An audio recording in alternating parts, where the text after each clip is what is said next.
Welcome. This is Coffee with the President. In fact, this is the last Coffee with the President for Dr. Patrice Caldwell. And Dr. Caldwell, I thank you for asking me to join you. I'm Duane Ryan, Director of Broadcasting for Eastern New Mexico University, and both Dr. Caldwell and I have been at the university for some time.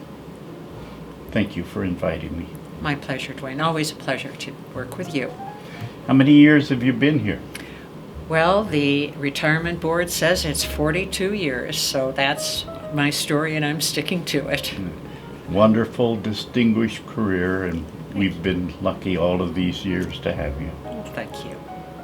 Okay. Tell me a little about Patrice Caldwell before. How did you end up coming to Eastern? Well, it was a long road, I guess. My twin sister and I, we grew up in Los Angeles, and our father was probably first generation college attendee. His father came from Greece, so he was a very, pulled himself up from his bootstraps and started a business in Los Angeles and married. And our father originally had a Greek last name, Papageorgiopoulos, but in his infinite wisdom, our grandfather changed his name and took his wife's name, Caldwell, which went over a lot better in the business community of Los Angeles. So the parents met after the war in very vibrant 1950s Los Angeles and married, and they had 2 children, I suppose, or 1, depending on how you look at twins. So we grew up in Los Angeles. I think everybody gets used to what they grow up with. And so I thought everybody grew up in a big city. Everybody's mother danced in the kitchen, could sing at the drop of a hat and knew all about Warner Brothers and could talk about the film industry. Or our father, who was a physician, OBGYN in Los Angeles, which what a wonderful time to be in OB right after the war. Mm-hmm. So very busy with his career. Our mother stepped away from her career when we were born, but she stayed active in charity work and then went back into the industry in the 60s in television, which was a lot easier than in the film industry, and in many ways a way of completing her career and getting in all her years and all the benefits. So, but that just seemed normal. It didn't seem extraordinary at all. We went to high school together. We both went to USC for college and then crossed down to UCLA for a master's and PhD. So when we went on the job market, Ellen took a position in, of all places, Vanderbilt in Nashville, Tennessee. We'd never been to the South. It was a shock. Mm-hmm. And I came to New Mexico. It was the best offer of anyone at UCLA going on the job market that year out of the English department where we both were. $17,200. Best offer anywhere. So my major professor said, well, that sounds like a good idea. Why don't you go there? So I did and loved it immediately. And Ellen found Nashville much more challenging and subsequently moved north to Kalamazoo College, which was a much happier fit for her than the South. So, but I didn't see any reason to move, so I just stayed here. Always had opportunities, always had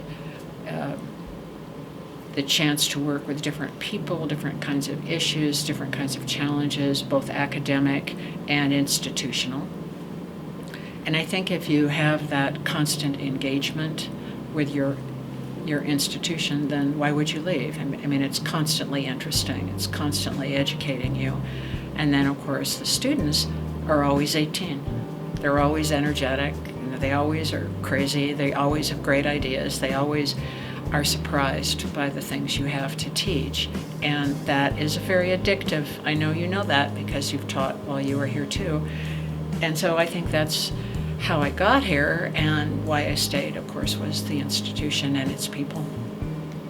Why don't you mention the name of your mother, because I've seen her in some of the movies. Yes, our mother's stage name was Joan Leslie. It was the industry, of course, or Warner Brothers gave her that name. They didn't want any confusion of Jones. There were several at that time, so they just picked a name. They also probably didn't like her maiden name, which was Brodell. It didn't sound Not like a movie Hollywood. name. No, they needed something a little more flashy.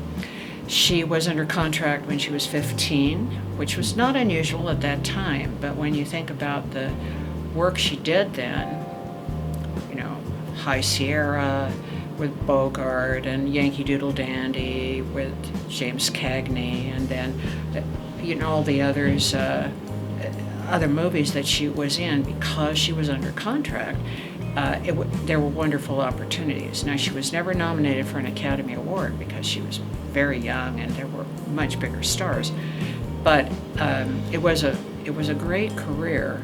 And since she'd already worked in vaudeville as a child with her sisters, they were a sister act in the vaudeville circuit from Detroit up to New York and Canada, Montreal, and through there. So they knew how to work. They knew how to sing and dance. Our mother did impressions. She was the youngest of the group, so they said, oh, well, she can do it. Yeah, she can do Jimmy Cagney. She can do Jimmy Durante. She did Jimmy Durante. And I don't quite know how, like a 6-year-old does that, but she did that.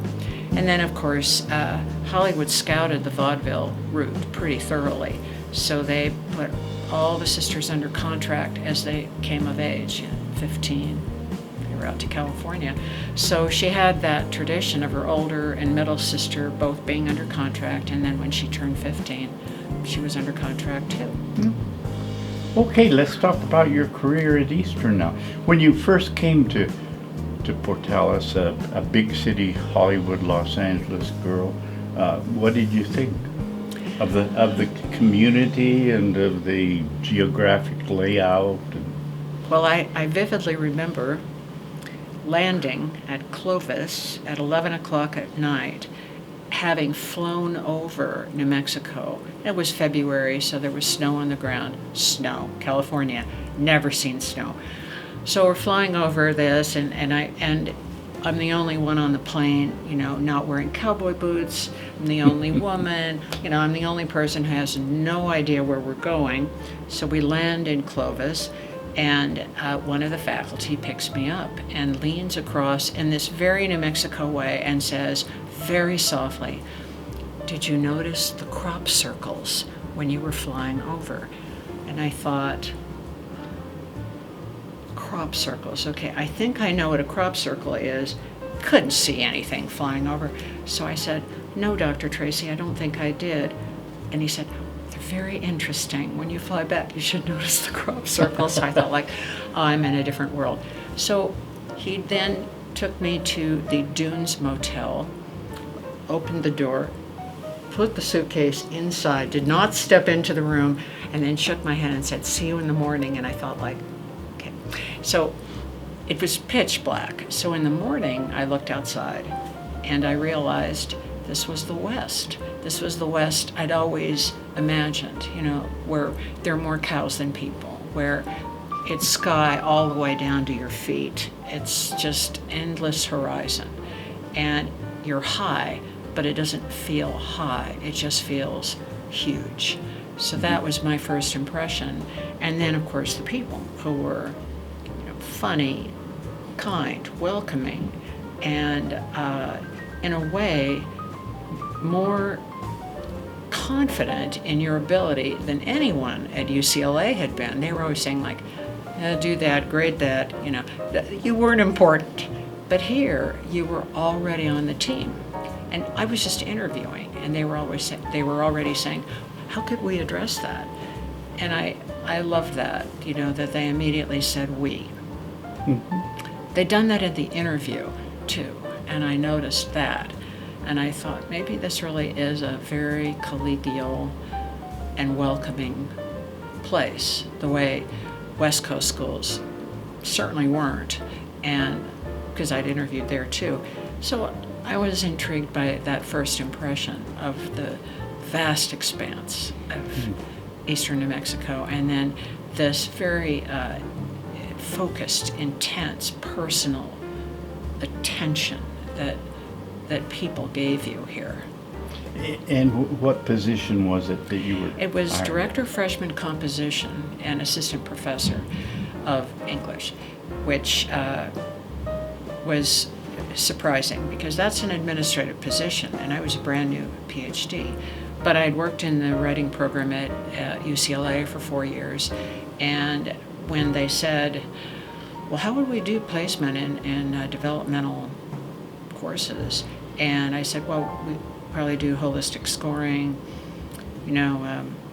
double check evaluations, and then do placement, and then do first aid testing to confirm placement. And they said, how do you spell holistic? So I thought, see, they're already interested. They're already willing to consider this. I just told them what we'd done at UCLA, what I had done as part of the UCLA program, and they thought, that makes sense. We can try it. And that is what we did. We did exactly that and started a developmental writing program in 1981. And that was a wonderful opportunity because then I was able to teach the graduate students who were in the department, this is how you do holistic scoring. Someday you're going to need this. So we're doing it now, so you're going to learn how. It's not that bad. We can do this. And we norm so that you know exactly how to do it. So that was very fun and not really a big stretch because I'd done it at UCLA, but it was new to Eastern. And I'll never forget that when I became chair in the department, Nancy Warwick, you remember Nancy, senior professor, stellar teacher, taught all the upper division, and she came to me and said, I will teach developmental for you if you need it. Well, that gave the program so much credibility to have someone like her saying, I want to teach these students. I want to help them get into a college level class. That's the kind of generosity and commitment that I found in the department. And you have something like that, people like that, well, you just want to keep working really hard so that their program is good and they are confident that it's doing the right things. So. When you came, how long, did you ever think about how long you would stay here? Well, a lot of people thought of that for me. You go home at Christmas and people say oh, well, you're not going to stay there more than, you need 2 years for the resume and then you can look around. And I thought, oh, okay. It's sort of like now when people say, what are you going to do after you retire? I said, what do you think I should do? I did not think about leaving. I thought about making the first job a really great experience because I knew there was so much I needed to know. There were so many things I had never done, so many, certainly dealt with all kinds of students, but hadn't had the opportunity ever to teach Victorian literature myself, for example, and really looked forward to doing that. Had never run a writing program, but some things you worry about, some things are really challenging. Never been a chair, all these things that Eastern taught me how to do that I'd never done and probably would never have had the opportunity to do anywhere else. I would just have been, one of the assistant professors that they just say, okay, teach 4 writing courses and don't make any trouble, don't mess up, that sort of thing. But here they said, well, maybe you could do this. Oh, maybe you could do that. Maybe you should apply for that. Can you think of any changes that have occurred during the time that you've been here that you felt were most impressive with the university? Yes. When Dr. Matheny became president, he decided that we could go after honor students. We did not have to simply accept anyone who came to us and try to get them in the best possible classes. He thought that we could put in an honors program, that we could attract very high ability students and give them the personal kind of attention that they may not have received at a bigger institution. I think we all noticed immediately a change in the student body, which we've maintained with presidential scholarships and other opportunities. Now, it wasn't that we didn't have very bright students. When I came here, and walked into my first class, didn't know what to expect. Certainly didn't expect the sack of Newberry sweet potatoes, which two of my students brought me. It said, like, we're the Newberries. And I said, like, well, nice to have you in class. They said, like, no, we're the sweet potato Newberries. Okay. So I didn't expect that, but I did expect that I'd have the smartest students I ever taught and the weakest students I ever taught, because that's what I had at UCLA. Really, really smart, and then terrible high school experience, hated school, hated writing, never read. You have that mix no matter where you teach in English. So I wasn't surprised by the student population, but after Dr. Matheny's initiative, I noticed there was a definite change in the student body.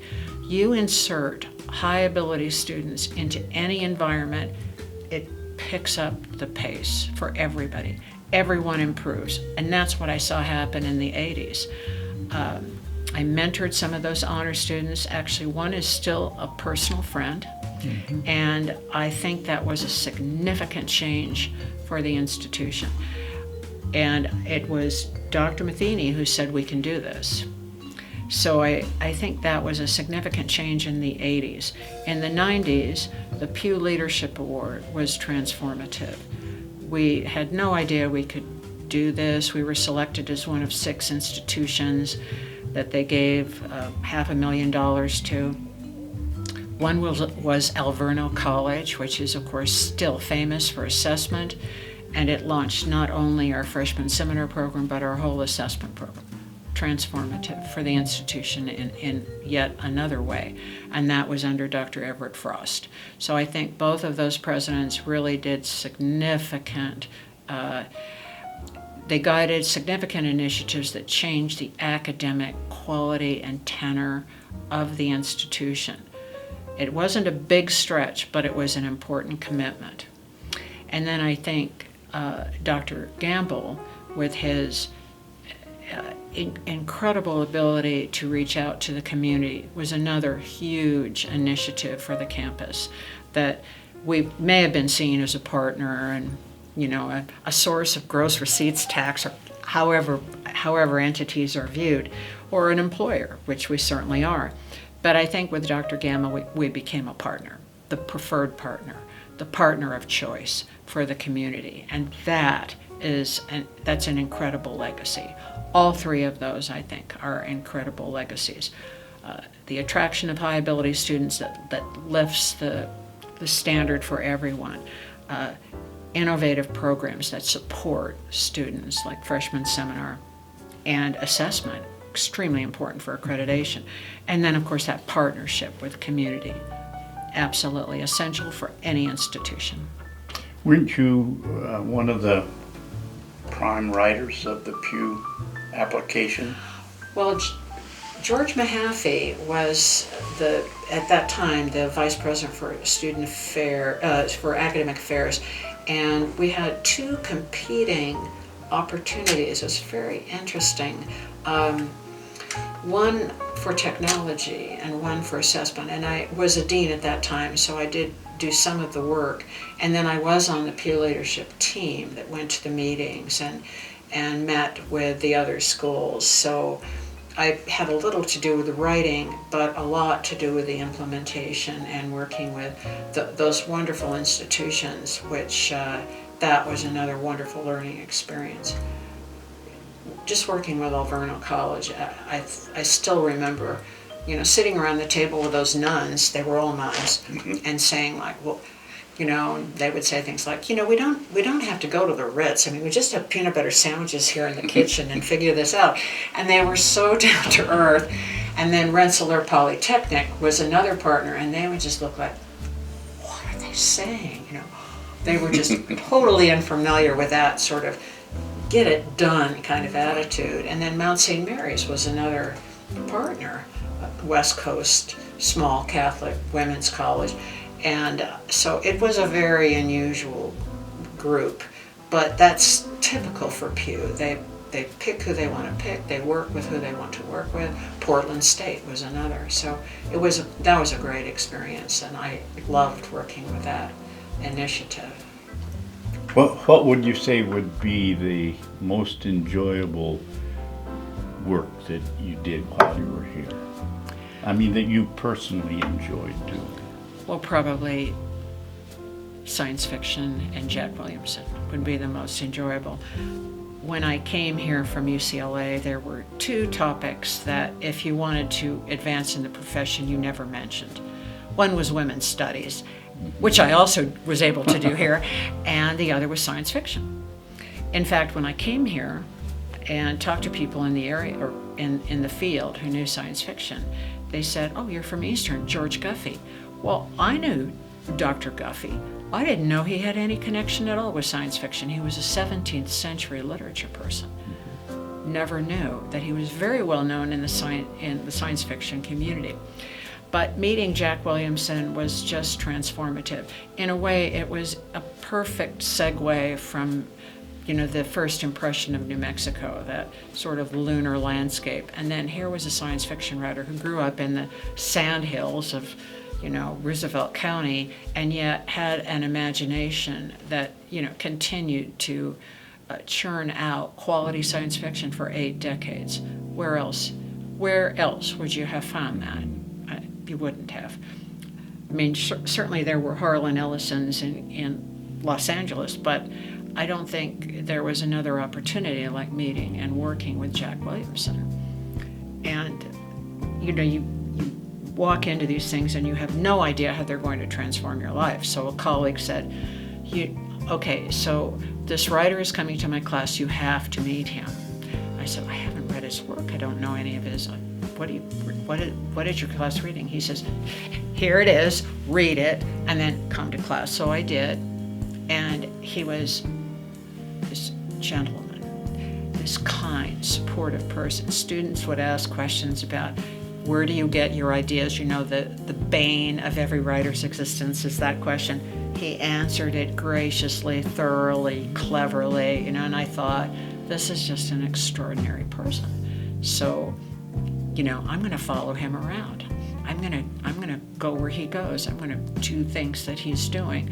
So I went to the Williamson Lectureship and met some of those people, got to know Mary Jo Walker at the library, and looked at the science fiction collection, and then came to know the Williamson family, and then they adopted me. And so that was a wonderful experience too. But yeah, that by far was personally a life-changing event that I'll always treasure.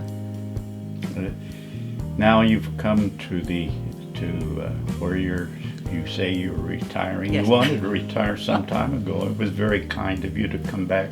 Oh. As an employee of Eastern, we always know of people who just love what the president's doing and people that aren't thrilled Yes. at all with what the president's Sure. doing. I want to tell you something absolutely truthful, and I have never heard a single person criticize President and Chancellor Dr. Patrice Caldwell. How No, I think that's just marvelous. You've done a wonderful job over the years, and you can retire now. What is this, your second or third attempt to Yes. retire? You I can, believe it is, yes.